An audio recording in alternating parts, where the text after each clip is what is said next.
Hi, we're back again with the March edition of Planetary Calendar. I'm Lonnie D. Meekus, one of the co-authors, and this is Carol Cherry, our publisher. Hello.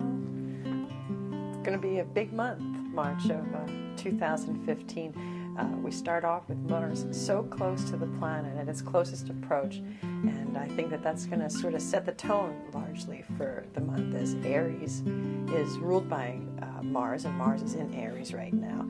With a lot of friends. So it's extra They're strong. all joining him. Yeah, right. Yeah. Right. So, I mean, Aries energy is traditionally thought of as a masculine energy, but it's the first sign of the zodiac, and it's that get up and go. It's the I'm going to make it, I'm going to do what I want to do, kind of a thing. And it's a powerful time for us to start to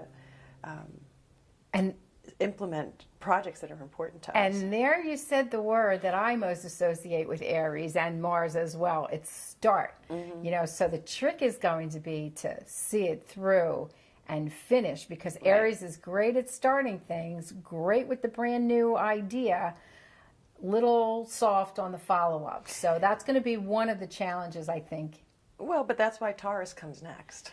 Exactly. Taurus finishes. Exactly. So, it works out great. You need to use that start energy while you can, knowing that the Taurus energy is coming up behind to help get things finished up. Well, and of course you've got Uranus so close to Mars right now, giving him a little goose, like, there you go. Go ahead, Right. So a little bit you've got to worry about making sure that you're not too impulsive, because you've got these two very impulsive energies. Mm-hmm. So it's helpful that Venus is there. Yes. Because Venus can be a little bit of the moderator and say, okay, do you have a plan? Because Venus, of course, is the ruler of Taurus, just like you just mentioned. And Taurus is the, finish up, stick with the details and all of that. Mm-hmm.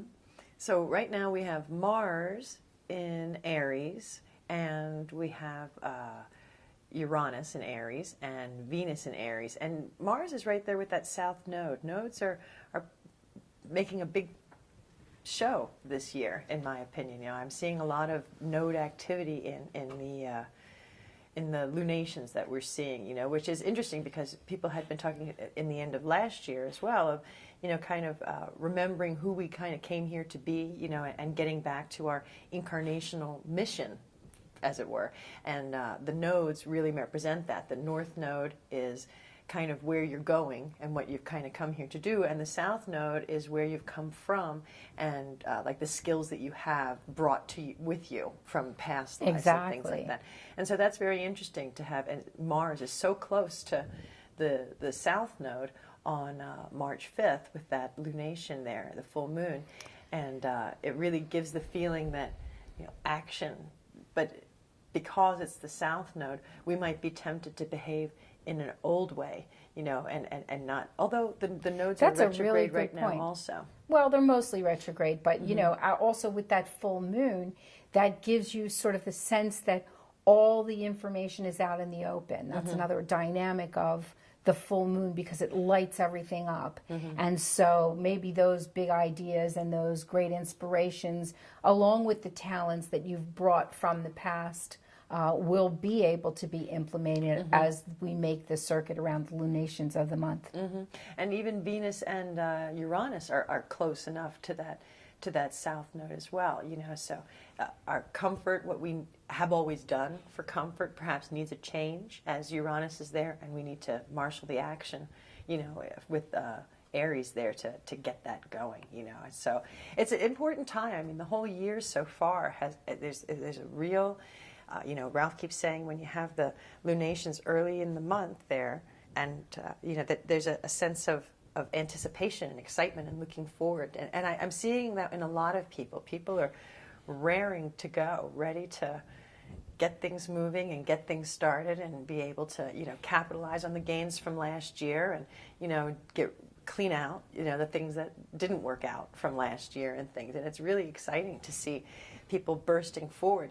March is springtime, and our true nature often emerges in the spring as everything gets into Aries, but we won't have the sun in Aries until later in the month, right? Exactly. But you're saying springtime and having things brought to light and everything, we're going to have that early daylight savings time that we're just still getting used to on March the 8th, which is kind of interesting because there's not a lot going on that day. You know, Venus is not well aspected by the moon. Mercury is well aspected by the moon, but nobody's really having, you know, classical contacts with of the other planets. And there isn't even a void of course there. So maybe that transition to daylight savings times will be a little bit easier than in some years past. Maybe. I'm looking at the 9th also as a circle day, and we have Neptune doubly well aspected at that time. And, you know, we still have the sun relatively close. At the full moon, we have the sun sandwiched between our health planets of Neptune and Chiron, the wounded healer asteroid. And again, the feeling of focusing on our health. You know, in fact, that's my New Year's resolution. And I've taken the advice that I've heard from others, and instead of listing and berating myself for all of the things that I've done wrong, just going with the single thought of health and trying to choose a healthy option with every choice that I make. And I think that that's been doing very well. But if your New Year's resolution involved health and didn't go very well, you might want to try to pick it up again there on the 9th, because circle days are a wonderful day to start new things. Well, and you've got the reason for the circle day is that Mars trine Jupiter. So, you know, these are both planets of action, you know, and they're supporting each other. And Mars growth. might be impulsive, but Jupiter is supportive and optimistic. Expansive, So growing. I think that you're right. That's a really good day to either double down or reevaluate and start with a new resolution. I mean, if you didn't formulate your resolution quite properly, and you know, set yourself up for failure. Maybe it's a time for you to have that new bright idea at, you know, Mars' closest approach, and you know the lunation so close to the beginning of the month, and rethink that. And the Mercury retrograde we had last month certainly would, you know, help. I mean, course corrections at this time are important. You know, we're working on foundational things in many ways with Saturn's activity and going back and forth this year between Scorpio and Sagittarius. You know, I think that you know, you really have to shore up the foundation before you keep building. You know, and so it's so important to honor these, look back and check and make sure everything's as you expected it to be. You know, I mean, a plan is great on the drawing board oftentimes, but what actual implementation, you know, it needs some tweaking, and so these are good times to do that. And you know, the last several years, it seemed that we had a Mercury retrograde in December, right around, you know, Christmas shopping or, you know, right around that period of time. And so it was a good time, like you said, for introspection and trying to figure out how you want the new year to be different. And connecting with old friends. That was great over there. Yeah, yeah. And of course, numerologically speaking, 2015 is an 8 universal year. So there's going to be that underlaying component, no matter what your number year is, that people are going to have an imperative for 8ness. And that 8ness is balance, justity, balance, equity, fairness, beauty, harmony, all these things. So isn't it nice that kind of the whole world is going to be working on that in some way or another? You know, so maybe that'll further you on your goal too. I agree. I really would urge you to take advantage of that March 9th circle day, because by the 12th, Mercury is going to move into Pisces. And then the following day, the 13th, that's the third quarter of the moon. And typically that week between the third quarter and the new moon can be real low energy, and Mercury in Pisces, it doesn't really like not too Pisces. happy. Well, it's a little bit like swimming in quicksand a little bit with Mercury and Pisces. You know, I mean, Mercury wants to whiz off, and Pisces wants to think about the spiritual connotations. Well, and Pisces is so long suffering as well, and you know, Mercury in Pisces sometimes sounds like a little complaining. And we need to be careful at that time. At least I know I do. You know, to be careful not to kind of suffer over our suffering. You know, I mean, there's difficulties, there's challenges. That's true, but you know, there's also ways to overcome, and a solution always comes to light, almost always. So Give yourself a break. Give yourself a break. And instead, use that mental energy in Pisces to focus on your faith, focus on your mental talk a little bit. I mean, do the words that you use about yourself and about your life support and create the kind of world that you would like to have? Too often when we complain too much, we just get more of the same because the universe is only hearing the order. They're not hearing the hold the.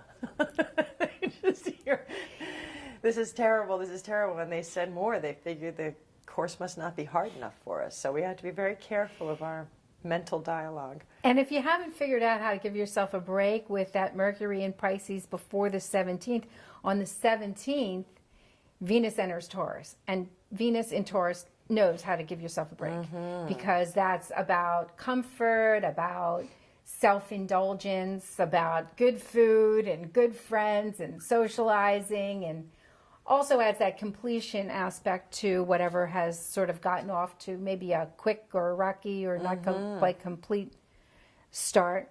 That 17th is St. Patrick's Day also, so I would say you really want to be careful not to overindulge.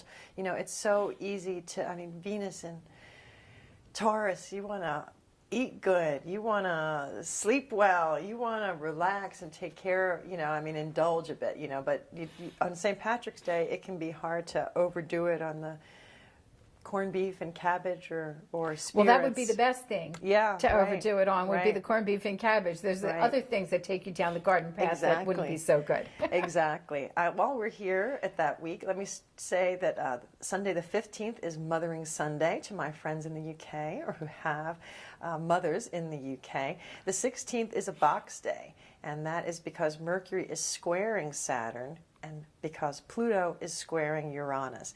Now, there's been a lot of talk about Pluto squaring Uranus, and actually I thought that they were only going to really be connecting through 2016. This is their last exact conjunction.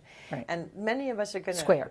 Square, exactly. And many of us are going to breathe a sigh of relief because that's sort of forced change and getting out into the bottom of our deepest needs and stuff has been sort of angst-ridden for a lot of people. Sort of?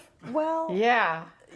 For other people, you're crawling through the sludge of it, but then you're free on the other end in many ways. And there's been a real blossoming for some other people who have been doing the work to weed the garden.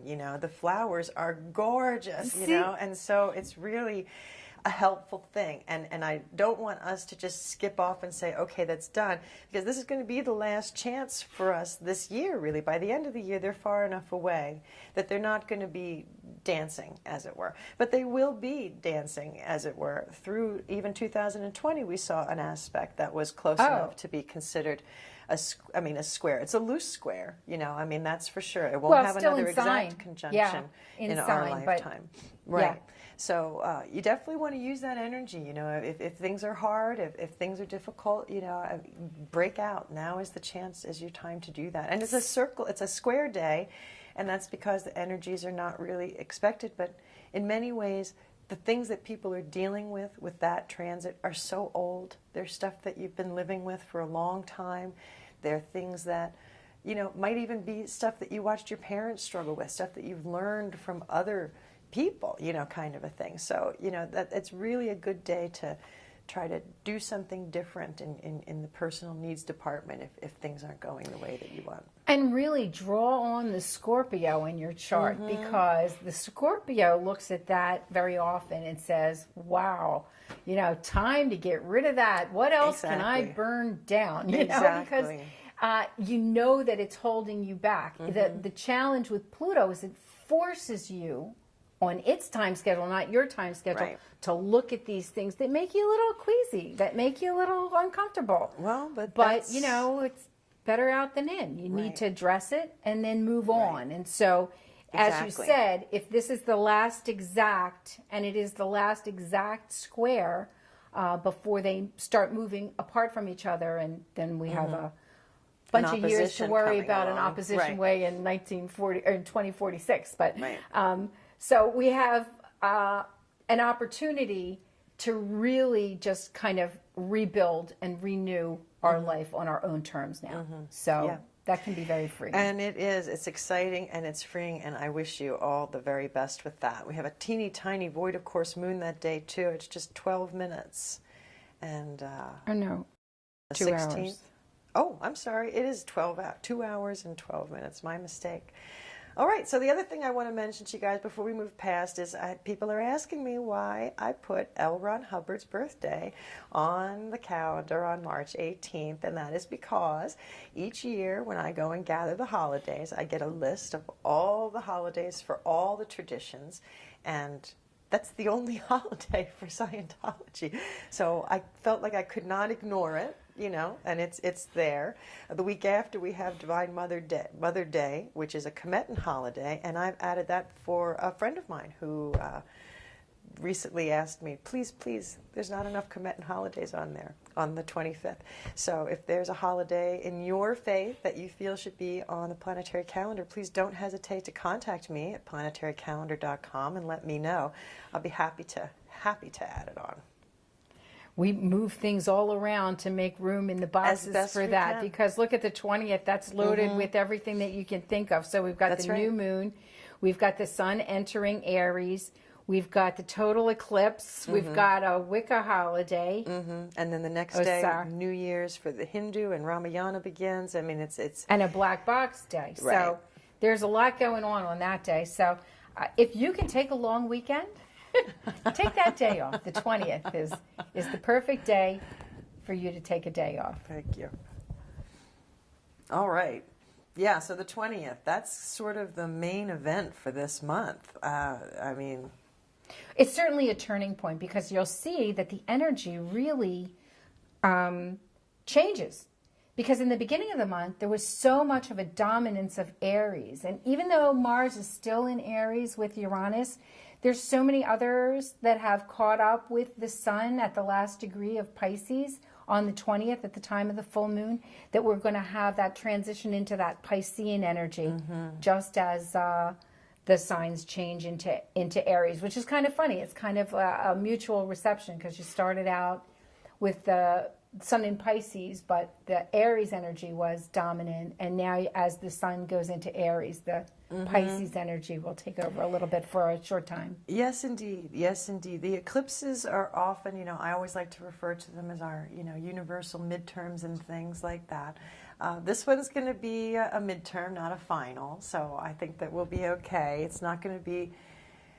It is going to be a change in energy. It's going to be a change in direction, as you're saying. It's also is the start of the astrological cycle. I mean, that's what makes our astrological year begin, is the sun going into Aries. And as you can see by all the other holidays, there's a lot of New Year holidays at that time. So it's a very, very important, it's like the second biggest day in the astrological. And we have Chinese New Year as the Grand Poobah Mama Llama holiday. And then we have sun moving into Aries as our next, big day. Well, so isn't that great that the timing of this comes just so close after the 16th, where we've had that Uranus-Pluto square? Okay, out with the old, in with the new, let's start fresh. And now we're going to start that whole planetary cycle where we talk about that lovely dance where, you start out something in Aries, you implement it in Taurus, and then you adjust it in Gemini, and then it really finds its home in Cancer. And it's just very subtle, these transitions. Well, sometimes not so subtle, but usually it should be this subtle transition that really follows the transitions in your life.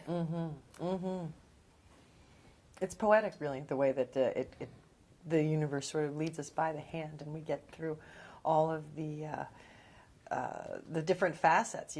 We were talking not that long ago about the Pluto-Uranus square, and how there have been 7 of them, and how they have been linked by some astrologers to the different body chakras and things. And, the idea of that's how big a change it is. That's how big a lesson it is that we're learning, that we've got to peel back the onion and learn this lesson on the emotional, the physical, the spiritual, so many different levels and so much different changing that and it's very exciting.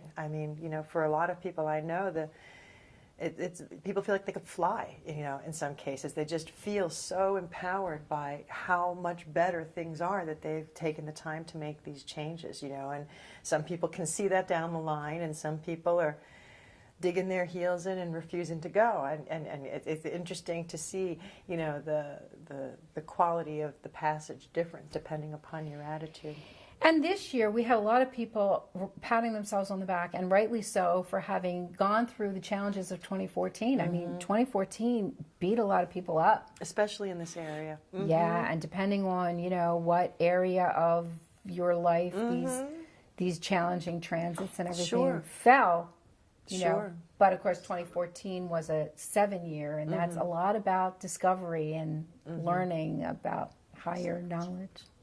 And Sagittarius, or Saturn and Scorpio, absolutely. That's been was a huge thing for people to really be able to delve down to, what their responsible life needs to look like for them to be able to move forward and do what they need to do. It's a very strong energy, that's Scorpio, very intense. And then so much the lighter, and people feel like that heavy block is off their back and they're running to the next thing. This is, as we said, with the anticipation going on with the early in the month lunations.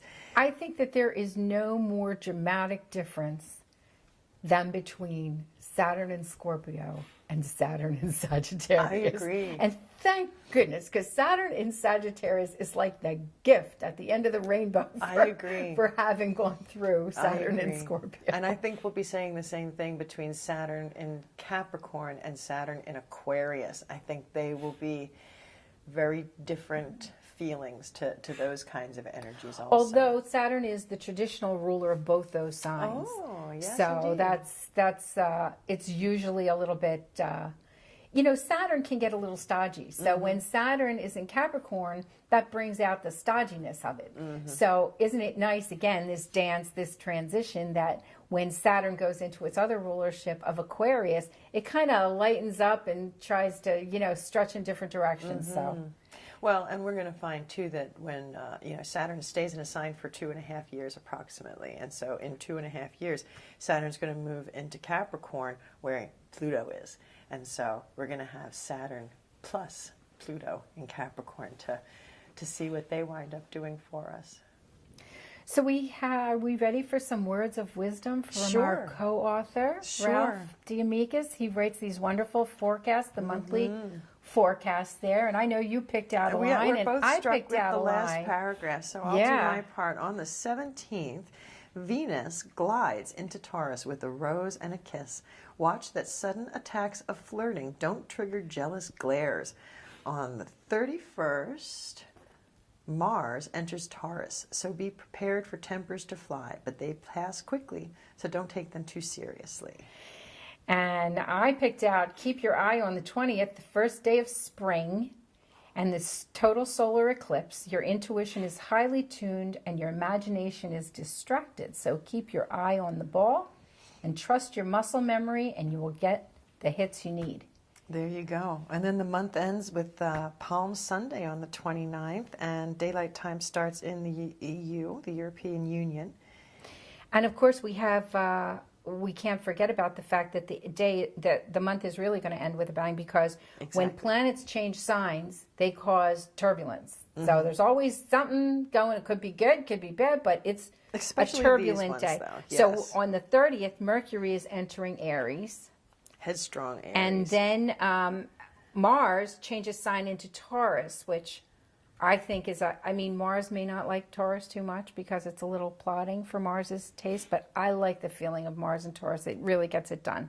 I think it'll soften the Mars energy to be in Taurus. It could be a little frustrating. Taurus likes to, do things in its own, I don't want to say slow way, but it's surely methodical. Secure. Exactly. Methodical is the word I'm looking for. And so that tempers, ramming Mars. All of that rushing off without a plan gets reined in when Mars goes into Taurus and says, oops, what did I forget now? What, I should have checked this. Let me do it now. Let me cover those Well, and bases. that's lucky because Mercury in Aries is going to be running off without a plan. So at least we have Mars to say, hey, don't forget to look here. So There that you go. bodes well for the end of the month. And maybe you want to talk about that nice white circle day on Palm Sunday. I Nice mean, it's white hard, circle you know, day.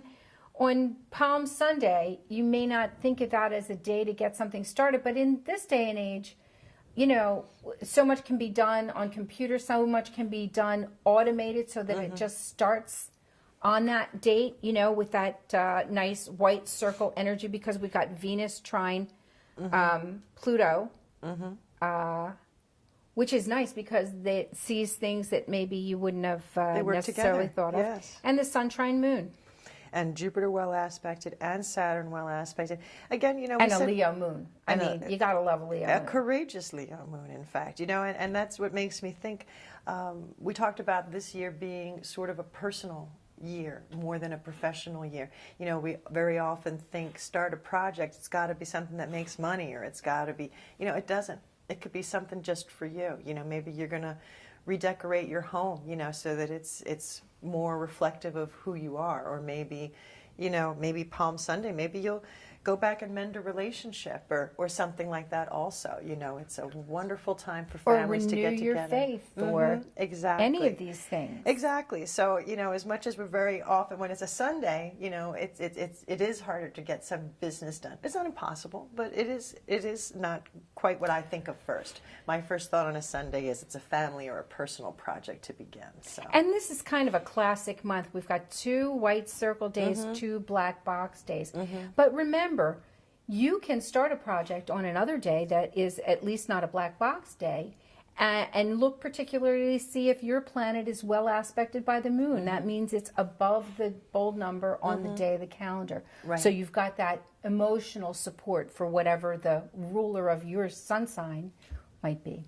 Excellent, indeed. And we've got the full list of sun signs and rulers in the front of the calendar, so you're never alone. We've Also got the plenty of eclipse info. schedule and the retrograde schedule. I mean, Well, there's so many ways to use this calendar every single day just to plan ahead. You know, I mean, I that's- mark it up and I put in my numerological days on the calendar for the whole year, because you can calculate your own personal numerology Right. and then keep track of it on the calendar. You know, that's something else for us to think about, too, with this last week we talked about Palm Sunday and then the Mercury changing signs and then Mars. We're in between eclipse time. So the second eclipse in this series is going to be on April 4th. So that's going to add a little bit more to the volatile, changeable, predictable sort of energy of the time.